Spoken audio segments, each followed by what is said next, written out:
प्यारे बच्चों, आज हम अध्ययन करने जा रहे हैं संस्कृत विषय का। संस्कृत के विषय में आप जानते हैं यह विश्व की प्राचीनतम भाषा है और इसका साहित्य विपुल है। इसके साहित्य के विपुल होने में इसके शब्द भंडार का महत्वपूर्ण स्थान है।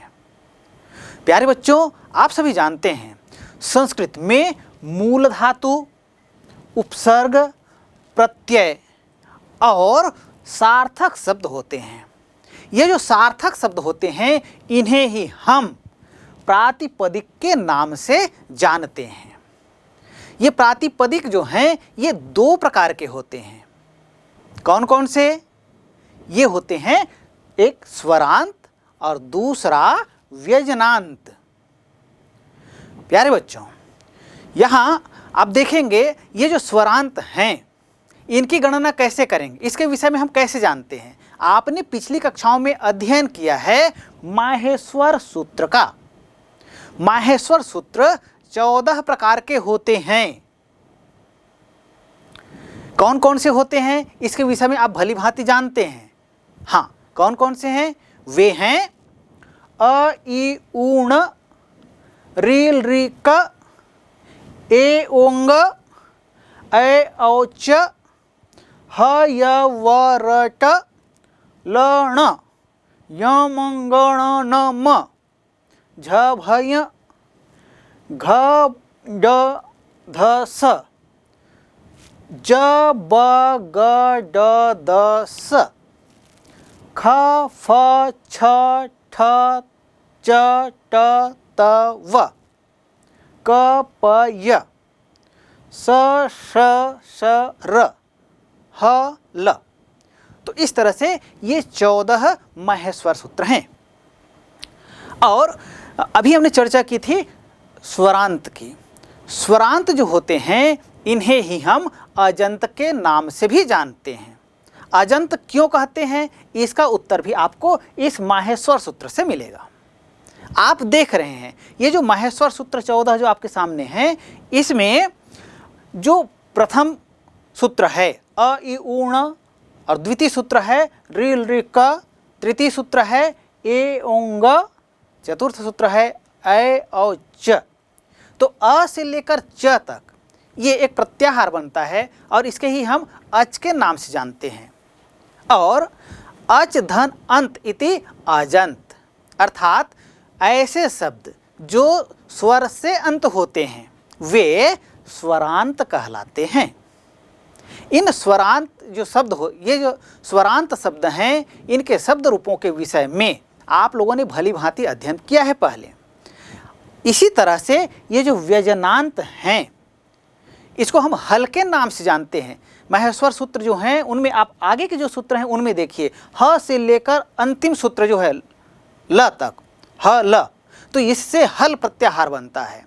और इस बीच में जितने व्यंजन वर्ण आए हैं और इनसे जो शब्द अंत होते हैं वे जो है चूँकि पूर्ण स्वर युक्त नहीं हैं इसलिए ये व्यंजन कहलाते हैं और इनसे बनने वाले शब्द जो है व्यंजनांत कहलाते हैं।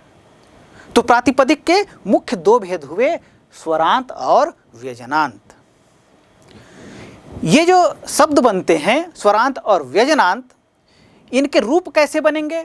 इनके रूप बनने के लिए सुप प्रत्यय का योग इसमें किया जाता है और उसके माध्यम से फिर शब्द रूप बनता है। ये जिस शब्द रूप की हम चर्चा कर रहे हैं ये शब्द रूप विभिन्न विभक्तियों में इसके रूप बनते हैं। कौन कौन सी विभक्तियां होती हैं? हाँ, बिल्कुल सही। प्रथमा विभक्ति, द्वितीय विभक्ति, तृतीय विभक्ति, चतुर्थी विभक्ति, पंचमी विभक्ति, षष्ठी विभक्ति, सप्तमी विभक्ति और संबोधन। बिल्कुल सही। इसी तरह से ये जो शब्द रूप हैं ये 3 वचनों में इसके रूप बनते हैं। कौन कौन से 3 वचन होते हैं? हाँ, बिल्कुल सही। एक वचन, द्विवचन और बहुवचन। वास्तव में ये जो वचन हैं ये संख्या का बोध कराते हैं। एक वचन से तात्पर्य एक की संख्या से है, द्विवचन में 2 की संख्या का बोध होता है और बहुवचन में 3 या अधिक संख्याओं का बोध होता है।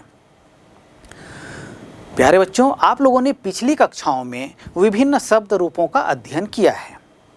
जब हम बात करते हैं स्वरांत की, तो स्वरांत में जैसे जितने भी नाम हैं उनमें जैसे हम बालक कहते हैं, बालक कहते हैं, राम कहते हैं, कृष्ण कहते हैं, मोहन कहते हैं, गोपाल कहते हैं, जनक कहते हैं, ये सभी कैसे हैं? ये सभी जो है स्वरांत हैं और अकारांत युक्त हैं। इसमें इस शब्द के अंत में अ का योग है। जैसे जनक शब्द आप देख रहे हैं, जनक का जब हम वर्ण विन्यास करेंगे तब आप पाएंगे कि जो क है, क जो है हलंत युक्त है और उसमें अ का योग हुआ है। इसको आप अलग अलग कर सकते हैं, क धन अ, तो इस तरह से ये बनता है जनक। और अब इसका शब्द रूप कैसे बनेगा, तो आइए देखते हैं जनक शब्द का शब्द रूप। प्रथम विभक्ति में इसका रूप होगा जनकः, जनकौ, जनकाः। द्वितीय विभक्ति में रूप बनेगा कैसे? जनकम, जनकौ, जनकान। तृतीय विभक्ति में रूप होता है जनकेन, जनकाभ्याम, जनकैः। चतुर्थी विभक्ति में रूप होगा जनकाय, जनकाभ्याम, जनकेभ्यः। पंचमी विभक्ति में रूप होगा जनकात, जनकाभ्याम, जनकेभ्यः। षष्ठी विभक्ति में जनकस्य, जनकयोः, जनकानां। सप्तमी विभक्ति जनके, जनकयोः, जनकेषु। संबोधन हे जनक, हे जनकौ, हे जनकाः। तो इस तरह से यह जो जनक है, जनक शब्द है, इसका यह शब्द रूप हुआ। प्यारे बच्चों, जितने अकारांत शब्द हैं उन सब के रूप इस जनक शब्द के रूप के समान ही बनेगा। आप देख रहे हैं ये जितने शब्द रूप आपको दिखाई दे रहे हैं, इनमें जनक जो है मूल रूप है और इसमें जो विभिन्न प्रत्यय का योग हुआ है। जैसे प्रथम विभक्ति एक वचन में आप देख रहे हैं जनकः, यहाँ पर अह जो दिख रहा है, विसर्ग जो दिख रहा है, ये क्या है? यही सुप प्रत्यय कहलाता है। तो इसमें पूरे जितने विभक्तियां हैं, जितने वचन हैं, इन सभी में सुप प्रत्यय का योग हुआ है। इन प्रत्ययों को यदि आप पृथक करें, आप देखिए जनक अलग हो गया, उसके बाद अब आपको जो दिखाई दे रहा है ये सभी क्या है? ये सभी प्रत्यय हैं। इसको आप प्रत्ययों को आप अलग तरह से भी देख सकते हैं। कैसे? अह, औ, आह, अम, औ, आन, एन, आभ्याम, ऐह, आय, आभ्याम, एभ्यः, आत, आभ्याम, एभ्यः, अस्य, अयोः, आणाम, ए, आवयोः, एषु, अ, औ, आह। तो इस तरह से ये जो प्रत्यय हैं, यदि हम जनक शब्द के स्थान पर बालक रख दें और इन प्रत्ययों का योग कर दें तब उसका रूप बन जाएगा। कैसे रूप होगा आप देख पा रहे हैं। बालकः, बालकौ, बालकाः, ये बन गया। बालकम, बालकौ, बालकान हो गया। बालकेन, बालकाभ्याम, बालकैः। बालकाय, बालकाभ्याम, बालकेभ्यः। बालकात, बालकाभ्याम, बालकेभ्यः। बालकस्य, बालकयोः, बालकानां। बालके, बालकयोः, बालकेषु। हे बालक, हे बालकौ, हे बालकाः। तो इसी तरह से और भी जो अन्य हैं, जैसे कि राम, कृष्ण, मोहन, गोपाल, या आपका अपना नाम जो स्वरांत युक्त है, अकारांत युक्त है, उन नामों के भी आप शब्द रूप इसी तरह से बना सकते हैं। प्यारे बच्चों, ये जो शब्द रूप हैं, ये इसको आप चाहें तो गेय रूप में भी प्रस्तुत कर सकते हैं या गा सकते हैं, बता सकते हैं। कैसे गा के बता सकते हैं? देखिए, प्रथम दो पंक्तियां हैं, प्रथमा विभक्ति और द्वितीय विभक्ति, इन दोनों को आप एक साथ ले लीजिए। कैसे? जैसे हम देखिए, हम पुनः वापस आते हैं कहाँ? जनक शब्द की ओर। जनकः, जनकौ, जनकाः, जनकम, जनकौ, जनकान।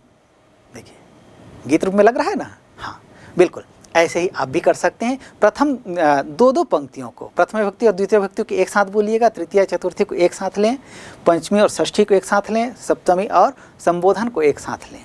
तो इस तरह से एक गीत के रूप में भी आप इसको गा सकते हैं। जनकः जनकौ जनका जनकम जनकौ जनकान जनकेन जनकाभ्याम जनकैः जनकाय जनकाभ्याम जनकेभ्यः जनकात् जनकाभ्याम जनकेभ्यः जनकस्य जनकयो जनकानां जनके जनकयो जनकेषु हे जनक हे जनकौ हे जनका।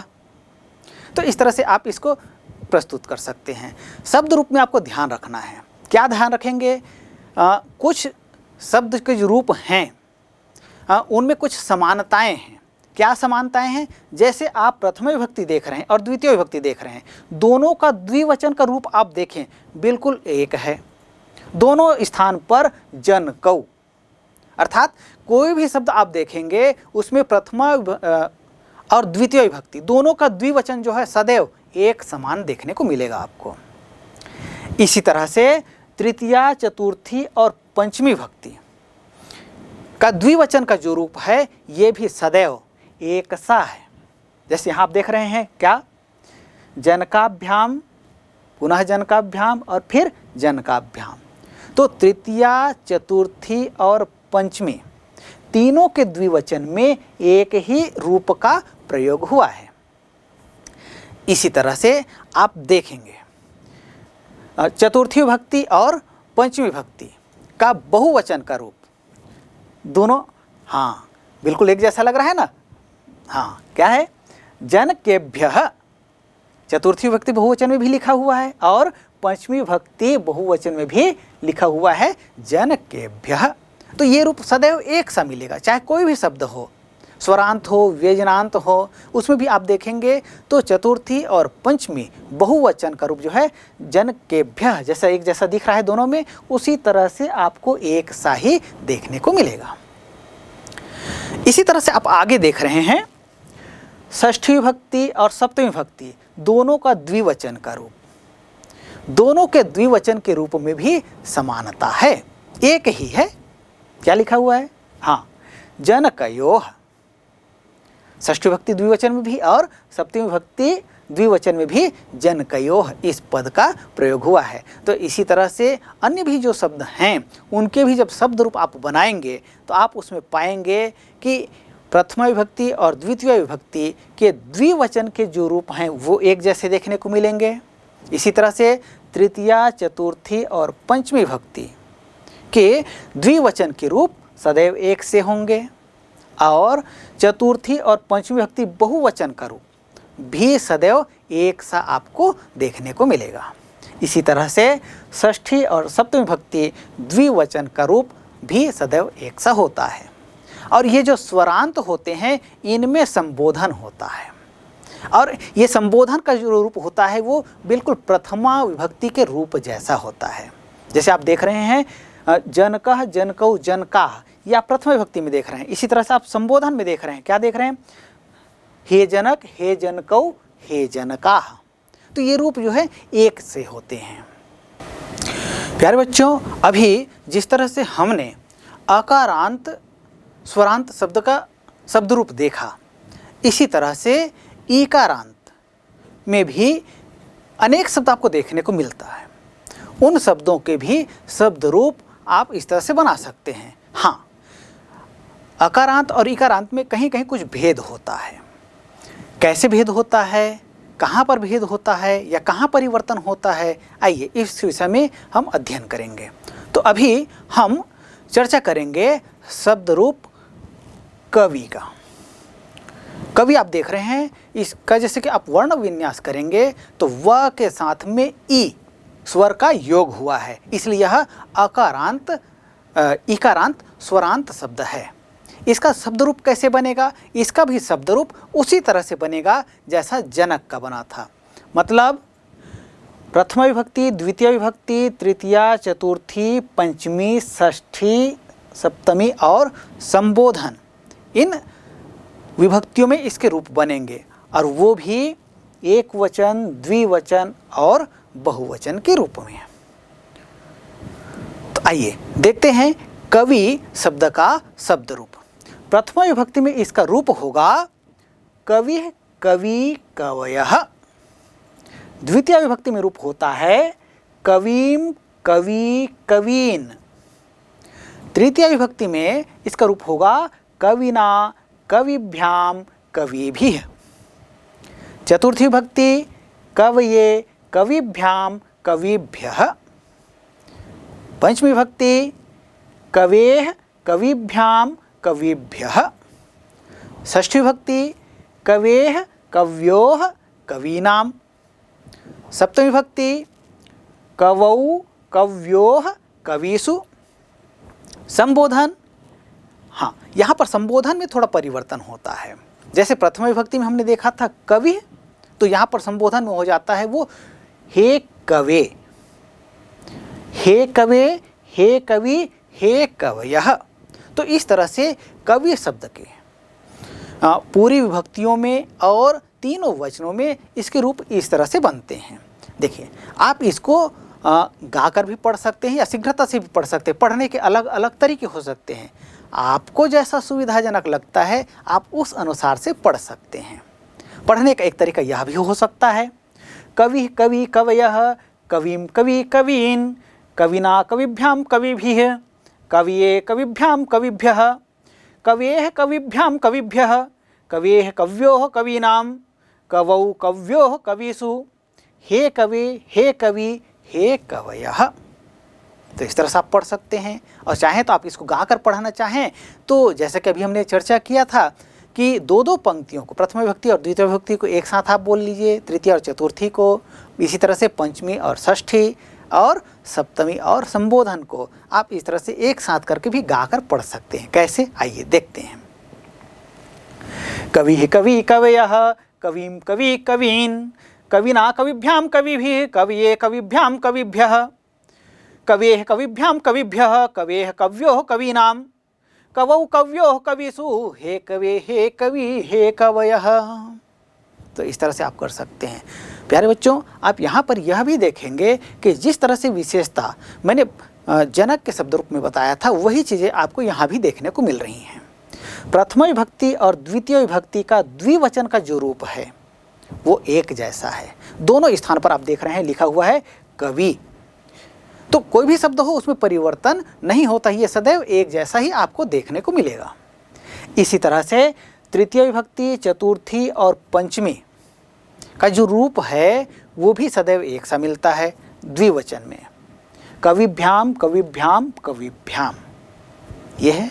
और इसी तरह से आप देखेंगे चतुर्थी विभक्ति और पंचमी विभक्ति का बहुवचन का रूप, ये दोनों भी एक जैसा ही देखने को मिलेगा। हाँ, यहाँ पर एक चीज़ और ध्यान देने योग्य बात है कि जैसे हमने अकारांत की चर्चा की और अभी हम चर्चा कर रहे हैं ईकारांत का, तो अकारांत को छोड़कर जितने भी चाहे स्वरांत हो चाहे व्यजनांत हो उनमें आपको पंचमी और षष्ठी विभक्ति दोनों का एक वचन का रूप सदैव एक सा मिलेगा। आप देख रहे हैं यहाँ दोनों स्थान पर लिखा हुआ है कवेः। इसी तरह से षष्ठी विभक्ति और सप्तमी विभक्ति दोनों का द्विवचन का रूप ये सदैव एक सा मिलता है। यहाँ हम देख रहे हैं लिखा हुआ है कव्योः। तो आइए एक बार पुनः हम कवि का शब्द रूप देखते हैं। कवि कवि कवयः कविम कवि कवीन कविना कविभ्याम कविभिः कविये कविभ्याम कविभ्यः कवेः कविभ्याम कविभ्यः कवेः कव्योः कवीनाम कवौ कव्योः कवीषु हे कवे हे कवि हे कवयः। तो इस तरह से इसके शब्द रूप बनते हैं। प्यारे बच्चों, इसी तरह से जितने भी ईकारांत के शब्द आएंगे उनके भी रूप इसी तरह से बनेंगे। ऐसे कौन कौन से शब्द हो सकते हैं जिनके रूप कवि के समान बनेंगे? कौन कौन से हो सकते हैं? हाँ, बिल्कुल सही कहा आपने। मुनि, विधि, रश्मि, अग्नि, कपि, गिरि, निधि। तो इसी तरह से और भी अन्य शब्द हैं जिनके रूप जो हैं बिल्कुल इसी तरह से चलेंगे, क्योंकि कवि भी पुल्लिंग है और अभी ये जितने शब्द हमने कहा, मुनि कहा, विधि कहा, ये सभी क्या है? ये सभी पुल्लिंग है। तो पुल्लिंग शब्दों के रूप, ईकारांत पुल्लिंग शब्दों के रूप जो है इसी तरह से चलते हैं। हाँ, कुछ शब्द ऐसे भी होते हैं जिनके रूप जो है इनके आधार पर नहीं चलता, या कहें कि इनसे भिन्न चलता है। वैसे कौन से शब्द हैं? तो वैसा एक शब्द हमारे सामने है सखी। सखी यह भी पुल्लिंग का शब्द है, लेकिन इसका रूप जो है भिन्न प्रकार से बनता है। कैसे बनता है आइए देखते हैं। इसका भी रूप जो है वो भी प्रथमा से लेकर संबोधन तक की विभक्तियों में बनेगा, एक वचन, द्विवचन और बहुवचन में। तो सखी शब्द का शब्द रूप कैसे बनेगा? आप देख रहे हैं, सखी प्रथम विभक्ति में क्या होगा? प्रथम विभक्ति रूप बनेगा सखा, सखायौ, सखायः। यहाँ पर भिन्न हो गया। वहाँ पर हमने जैसे अभी हमने कवि शब्द का देखा था उसके अनुसार नहीं चल रहा है, इसका रूप जो है भिन्न प्रकार से बन रहा है। मतलब जिसको हम अपवाद कहते हैं उस तरह का यह शब्द है। लेकिन हाँ, शब्द रूप तो बनेगा। क्या शब्द रूप बनेगा इसके विषय में हमें जानकारियाँ होनी चाहिए।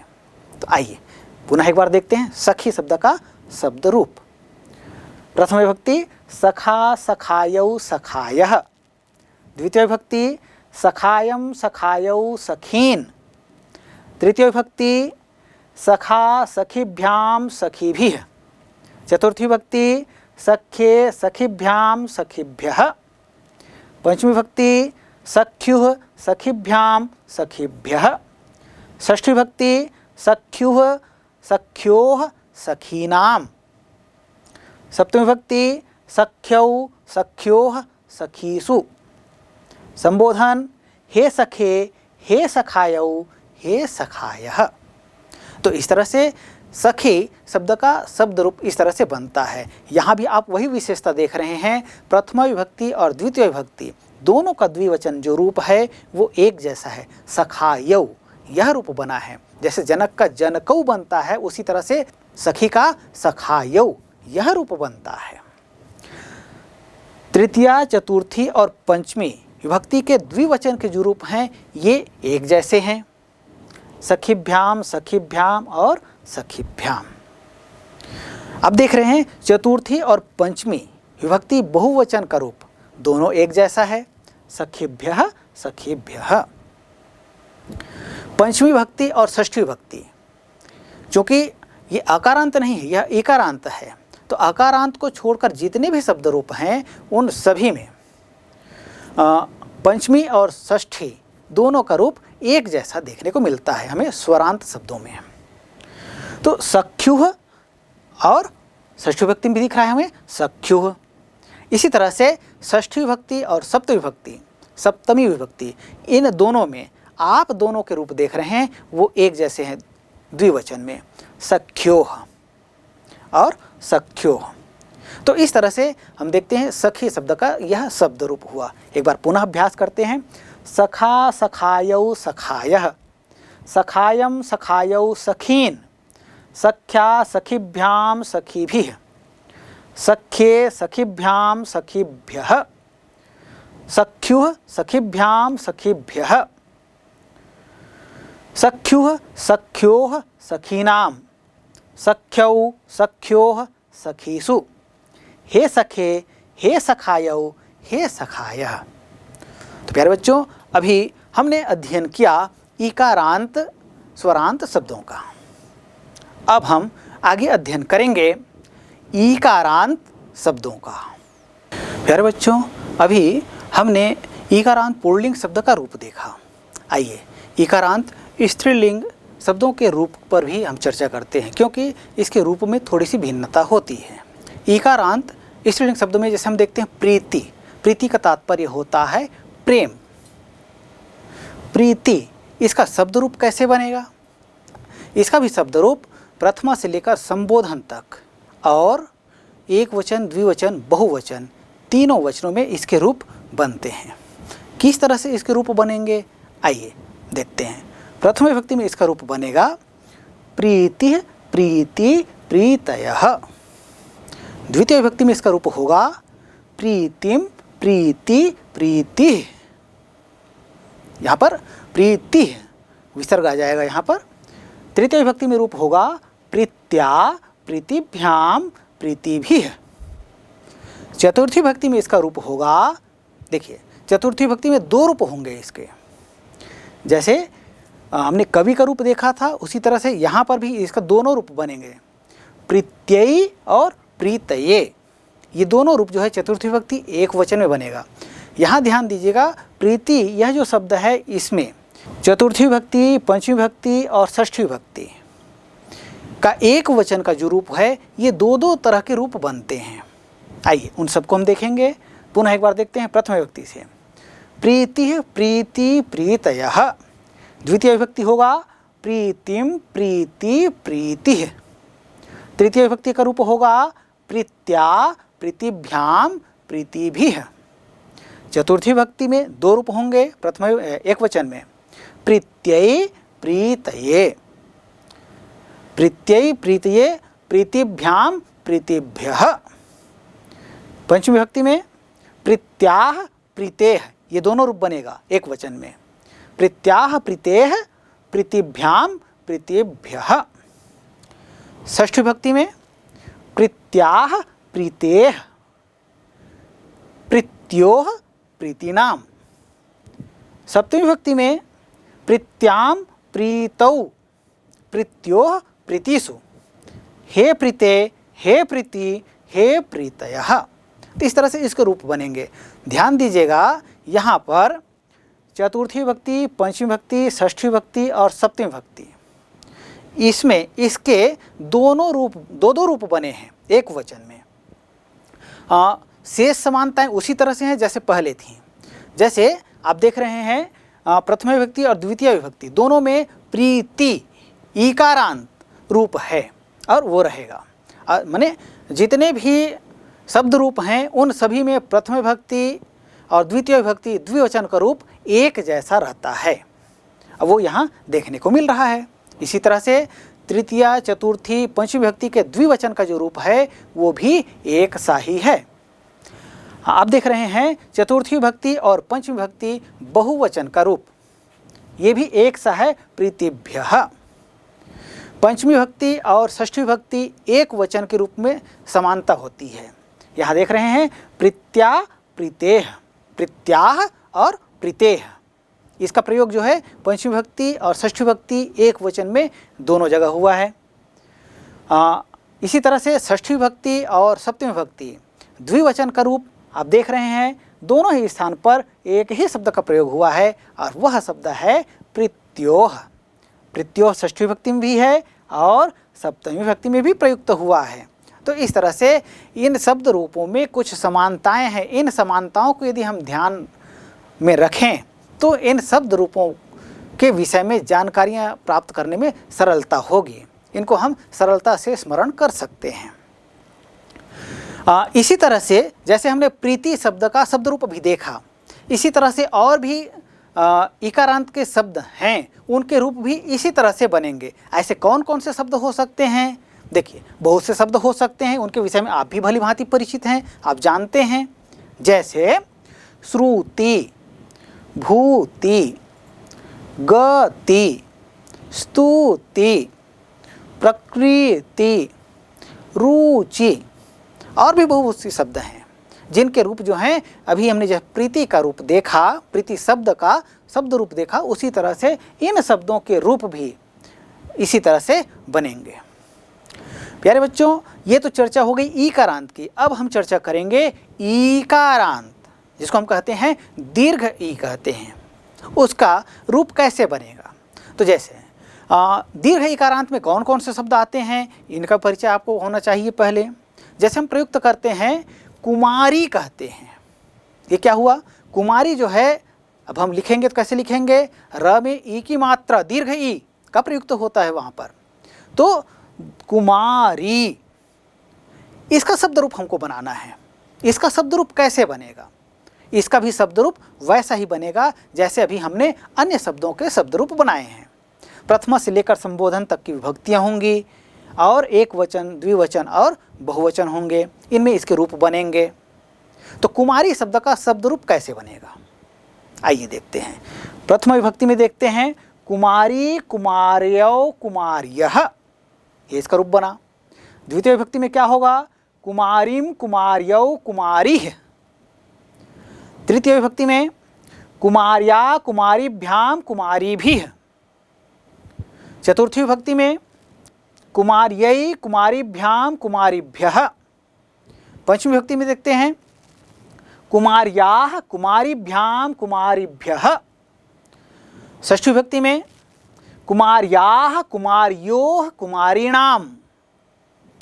सप्तमी विभक्ति में रूप होगा कुमार्याम कुमार्योः कुमारीषु। संबोधन, हाँ यहाँ पर संबोधन में ध्यान देने योग्य बात है, यहाँ पर थोड़ा परिवर्तन होता है। जो दीर्घ इकार है वो ह्रस्व इकार हो जाता है और रूप बनता है फिर हे कुमारी, हे कुमार्यौ, हे कुमार्यः। तो इस तरह से कुमारी शब्द का शब्द रूप इस तरह से बनता है। इसी तरह से आप नदी, नदी शब्द का रूप भी कुमारी शब्द के जैसा बना सकते हैं। तो एक बार पुनः देखते हैं कुमारी शब्द का शब्द रूप कुमारी कुमार्यौ कुमार्यः, कुमारीं कुमार्यौ कुमारीः, कुमार्या कुमारीभ्याम कुमारीभिः, कुमार्यै कुमारीभ्याम कुमारीभ्यः, कुमार्याः कुमारीभ्याम कुमारीभ्यः, कुमार्याः कुमार्योः कुमारीणाम, कुमार्यां कुमार्योः कुमारीषु, हे कुमारी, हे कुमार्यौ, हे कुमार्यः। तो इस तरह से हमने दीर्घ इकारांत जो हैं इसका भी शब्द रूप देख लिया। प्यारे बच्चों, अभी जिस तरह से हमने कुमारी शब्द का शब्द रूप देखा, इसी तरह से और भी जो ईकारांत शब्द हैं उनके भी शब्द रूप इसी तरह से बन सकते हैं। ऐसे कौन कौन से शब्द हैं जो ईकारांत हैं, उनके विषय में जानकारियाँ होनी चाहिए। आप सब जानते भी हैं कौन कौन से शब्द हैं। हाँ, बिल्कुल सही कहा आपने। ऐसे शब्द हैं नदी, पुत्री, नारी, जननी, पत्नी, विदुषी, पृथ्वी, रजनी, कदली। ऐसे अनेक शब्द हैं। इन सब के शब्द रूप भी कुमारी के जैसा ही चलेगा। जैसे नदी शब्द का शब्द रूप हम देखें किस तरह से चल सकता है, आइए एक बार प्रयास करते हैं।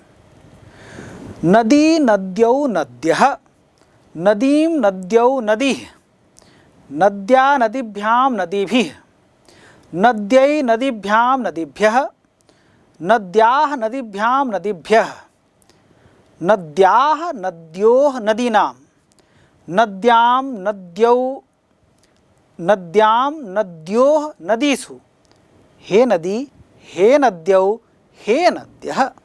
तो इसी तरह से अन्य जो शब्द हैं, जैसे अभी हमने कहा पुत्री, नारी, जननी, पत्नी, विदुषी, पृथ्वी, रजनी, कदली, इन शब्दों के रूप भी आप इसी तरह से बना सकते हैं। आइए अब हम चर्चा करते हैं ऊकारांत शब्दों की। ऊकारांत पुल्लिंग, इसमें जैसे कि हम सभी जानते हैं, हम समाज में रहते हैं, वहाँ हम देखते हैं जब किसी बालक का जन्म होता है तो उसको शिशु कहा जाता है। शिशु का तात्पर्य होता है बालक। शिशु यह जो शब्द है कैसा है, यह ऊकारांत शब्द है। शिशु का यह आप वर्ण विच्छेद करेंगे तो अंतिम जो सु है इसका आप करेंगे अलग करेंगे वर्णों को, तो वहाँ आप देखेंगे स हलंत युक्त है, उसके बाद उसमें ऊ का योग हुआ है। तो इस तरह से बनता है शिशु। तो इसका शब्द रूप कैसे बनेगा, इसका भी शब्द रूप वैसा ही बनेगा। प्रथम विभक्ति से लेकर संबोधन तक की विभक्तियाँ लगेंगी और रूप जो है एक वचन, द्विवचन और बहुवचन में बनेगा। तो शिशु शब्द का शब्द रूप आइए हम देखते हैं। प्रथम विभक्ति में इसका रूप होगा शिशु शिशु शिशवः। द्वितीय विभक्ति में रूप होगा शिशुम शिशु शिशूण। तृतीय विभक्ति में रूप होगा शिशुना शिशुभ्याम शिशुभिः। चतुर्थी विभक्ति में रूप होगा शिशुवे शिशुभ्याम शिशुभ्यः। पंचमी विभक्ति शिशोः शिशुभ्याम शिशुभ्यः। षष्ठी विभक्ति में रूप होगा शिशोः शिशवोः शिशूणाम। सप्तमी विभक्ति में रूप होगा शिशौ शिशवोः शिशिषु। संबोधन में रूप होगा, हाँ संबोधन का रूप थोड़ा सा परिवर्तन होता है। यहाँ पर रूप बनेगा हे शिशो, हे शिशु, हे शिशवः। तो इस तरह से इसके रूप बनते हैं किसके? शिशु शब्द के। जिस तरह से अन्य शब्दों में शब्दों के शब्द रूप में हमने देखा, प्रथमा विभक्ति और द्वितीय विभक्ति द्विवचन का रूप एक सा था, वैसा ही आप यहाँ भी देख रहे हैं। और उसी तरह से तृतीय विभक्ति, चतुर्थी विभक्ति और पंचमी विभक्ति द्विवचन का रूप भी एक जैसा है। चतुर्थी विभक्ति, पंचमी विभक्ति दोनों का रूप एक सा है। यहाँ पे देख रहे हैं शिशुभ्य लिखा है, माने चतुर्थी विभक्ति और पंचमी विभक्ति के जितने भी शब्द रूप हैं स्वरांत, इन सब में आपको भ्यः का प्रयोग मिलेगा। शिशुभ्यः, बालकेभ्यः, जनकेभ्यः, कविभ्यः, नदीभ्यः, इस तरह के। इसी तरह से द्वितीय विभक्ति, तृतीय विभक्ति और तृतीय विभक्ति, चतुर्थी विभक्ति और पंचमी विभक्ति का द्विवचन का जो रूप है, यहाँ पर भ्याम का प्रयोग होता है। जैसे हम देख रहे हैं यहाँ शिशुभ्याम, नदीभ्याम, कुमारीभ्याम, कविभ्याम, तो जनकाभ्याम, तो इस तरह से यहाँ पर भ्याम का प्रयोग होता है। पंचमी विभक्ति और षष्ठी विभक्ति दोनों का रूप यहाँ भी एक जैसा है, शिशोह, दोनों जगह है शिशोह और शिशोह। षष्ठी विभक्ति द्विवचन और सप्तमी विभक्ति द्विवचन दोनों का रूप एक सा है। आप देख रहे हैं यहाँ शिशवोह, शिशवोह।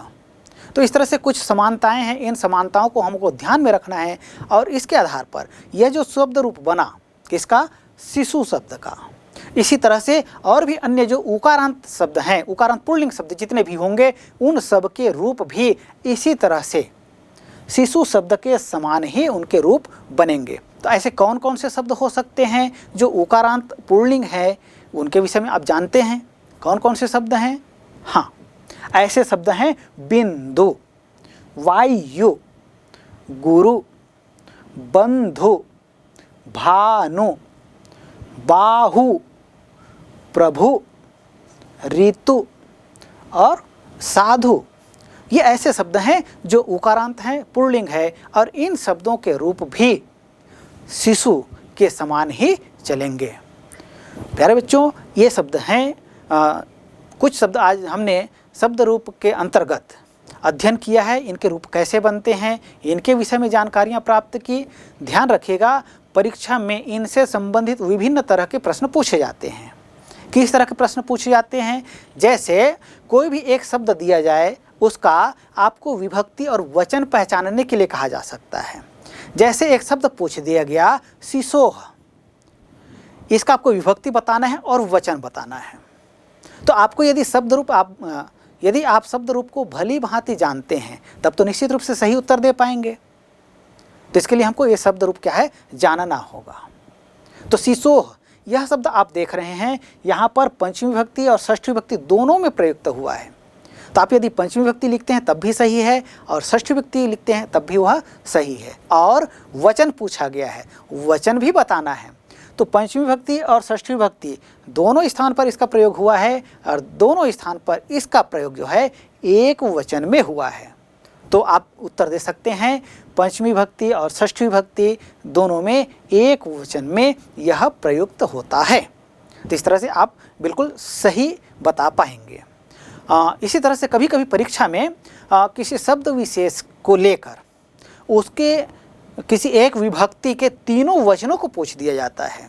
जैसे शिशु शब्द है, शिशु शब्द की तृतीय विभक्ति तीनों वचनों में लिखिए, ऐसा यदि प्रश्न पूछ दिया गया तब भी इसके लिए आपको तैयार रहना है। शिशु शब्द का परिचय आप जानते हैं, उसका शब्द रूप क्या है, इसके विषय में आप भली भांति अध्ययन कर चुके हैं। तो शिशु शब्द का तृतीय विभक्ति क्या होगा? हाँ, बिल्कुल सही कहा आपने, शिशु शब्द का तृतीय विभक्ति का रूप होगा शिशुना, शिशुभ्याम, शिशुभिः। तो ऐसा आप लिखें और निश्चित रूप से आप परीक्षाओं में सफलता निश्चित रूप से प्राप्त करेंगे। तो इसके लिए देखिए, न केवल परीक्षा के लिए अपितु संस्कृत के सम्यक ज्ञान के लिए भी हमें शब्द रूप का भली भांति ज्ञान होना आवश्यक है। क्योंकि ये जो विभिन्न विभक्तियां हैं, इनके विषय में आप जानते हैं। ये जो विभक्तियां हैं, विभक्तियों के साथ में क्या होता है, विभक्ति चिन्ह होता है। जैसे प्रथमा विभक्ति कहते हैं, प्रथमा विभक्ति को हम कारक के रूप में यदि लेना चाहें तो इसको हम कर्ता कहा, प्रथमा विभक्ति को कर्ता कहा जाता है, द्वितीय विभक्ति को कर्म कहा जाता है, तृतीय विभक्ति को करण कहा जाता है, चतुर्थी विभक्ति को संप्रदान कहा जाता है, पंचमी विभक्ति को अपादान कहा जाता है, षष्ठी विभक्ति को संबंध कहा जाता है, सप्तमी विभक्ति को अधिकरण कहा जाता है और संबोधन को संबोधन कहा जाता है। तो विभक्ति को इस तरह से कारक का रूप दिया गया है और इसके साथ में कुछ विभक्ति चिन्ह भी होते हैं। किसके साथ में कौन सा चिन्ह होगा? जैसे अभी हमने कहा प्रथम विभक्ति को क्या कहा जाता है? कर्ता कहा जाता है, तो कर्ता के साथ में ने चिन्ह लगता है। द्वितीय विभक्ति को कर्म कहा जाता है और इसके साथ में को का प्रयोग होता है। तृतीय विभक्ति को करण कहा जाता है और इसके साथ में से के द्वारा का प्रयोग होता है। चतुर्थी विभक्ति को संप्रदान कहा जाता है और इसके साथ के लिए प्रयोग होता है। पंचमी विभक्ति को अपादान कहा जाता है और इसके साथ में से पृथक होने के अर्थ में ये प्रयोग किया जाता है। इसी तरह से षष्ठी विभक्ति को संबंध कहा जाता है और इसमें का, के, की, रा, रे, री का प्रयोग किया जाता है। सप्तमी विभक्ति को अधिकरण कहा जाता है और यहाँ में, पे, पर का प्रयोग किया जाता है विभक्ति चिन्ह के रूप में। और संबोधन को संबोधन कहा जाता है और यहाँ पर हे, अरे, अहो इस तरह के विभक्ति चिन्हों का प्रयोग किया जाता है। तो आप सबने पहले भली भांति पढ़ा ही है। कर्ता ने कर्म को करण से के द्वारा संप्रदान के लिए अपादान से पृथक होने के अर्थ में संबंध का, के, की, रा, रे, री, अधिकरण में, पे, पर, संबोधन हे, अरे, अहो। तो इस तरह से इसकी जानकारियाँ आपको रखनी है। इसके माध्यम से आप विभिन्न वाक्यों की रचना कर सकते हैं। कोई बात आपको यदि संस्कृत में कहना है तो उसके लिए निश्चित रूप से आपको शब्द रूप की आवश्यकता होगी। तो शब्द रूप का आपको ज्ञान होना चाहिए, कौन से शब्द का कहाँ प्रयोग किया जाता है, कैसे प्रयोग किया जाता है। इसके भली भांति प्रयोग करने के लिए हमें शब्द रूप का ज्ञान होना अत्यंत आवश्यक है। शब्द रूप का ज्ञान होने से हम अपनी बातों को सहज और सरल रूप में संस्कृत में रख पाएंगे, संस्कृत के माध्यम से अपनी बातों को कह पाएंगे। तो इसलिए इनका ज्ञान हम सबके लिए आवश्यक है।